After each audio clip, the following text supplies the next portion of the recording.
Ang sabi nila, masarap ang umibig. Ang sabi nila, masakit ang mawalan. Ang sabi nila, masarap ngang masaktan dahil sabi nga nila, #ginusto mo yan. Ang sabi nila, pagdating sa pag-ibig,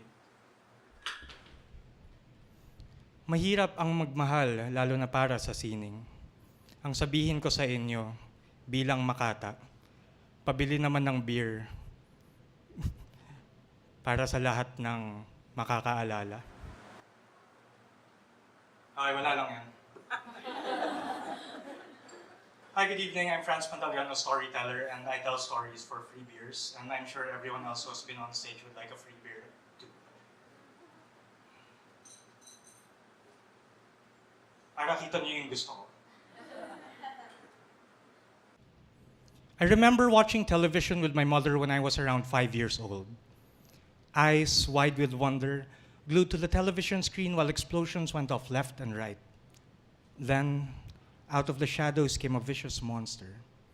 A large lumbering beast with a long reptilian tail, body covered in serpentine scales, razor-sharp teeth that could tear flesh from bone, and eyes, glowing red that seemed to follow me wherever they went. It trudged through the streets, wreaking havoc, nearly reducing the city to shambles. With every step it took, the ground beneath me shook, sending shivers down my spine, and I was scared. But when all hope seemed lost, a masked man appeared from under the rubble and challenged the fearsome thing. He charged forward, locking hands and butting heads with the monster. Then, after what seemed like an eternity of a wrestling match of back and forth tosses and tugs, the masked man landed a mighty blow, sent the monster to submission.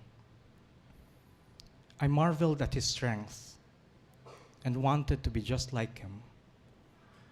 So I put on my make-believe mask and got ready to rumble.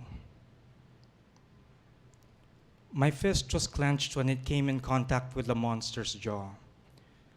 At that moment, I hailed myself the hero, the victor, the strong one by whose hand the monster was slain, only there was no monster. Just my mother on the verge of tears, looking at me in shock as she caressed the reddened skin on her cheek. And I was no hero.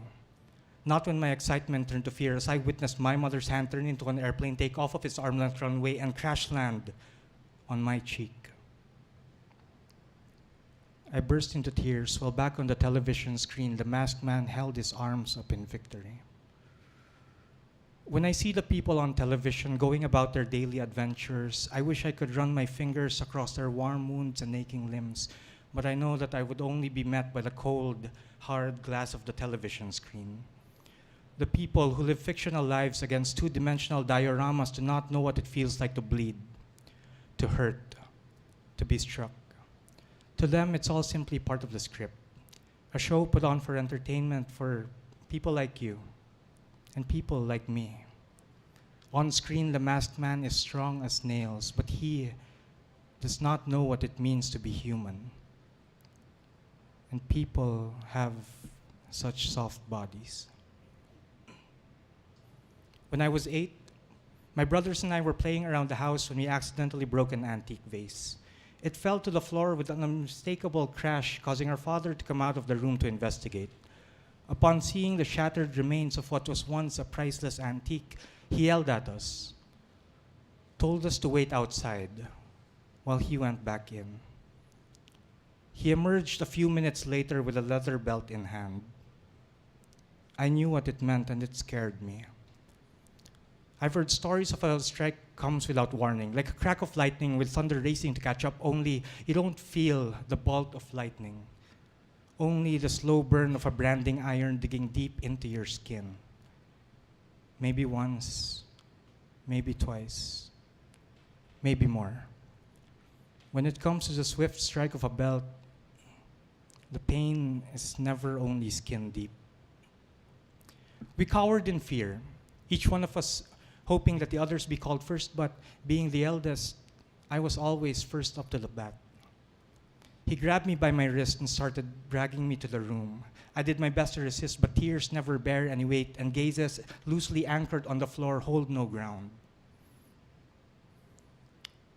Inside, an earthquake erupted throughout my body, and I felt the tremors digging deep into my heart, sending it lower and lower and lower. Then, on the bed, my father unceremoniously pulled down my shorts, exposing soft skin. He placed one hand on the small of my back. Then I felt his belted hand rise into the air higher and higher and higher, like a roller coaster creaking to the peak right before the drop. And when he stopped, I tensed my body, clenched my cheeks, and waited. Fast forward, I'm 18 years old, lying in a clean white room, wearing a pink dress. My parents sit close to me, while people in long white coats give us a situation. 11-inch tumor in my left kidney. Stage 3, chemotherapy, surgery. My parents knew what it meant, and it scared them. Before my very eyes, I witnessed the mighty pillars I had always revered soften and crumble. My mother, on the verge of tears, looking at me in shock as she caressed the rosy skin on my cheek. My father, one hand limp on my leg, raising his free hand to wipe away tears.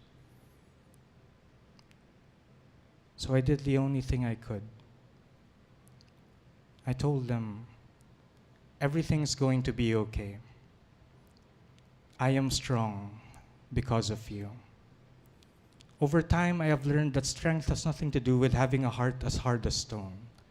It is not having the power to hold down a scared child.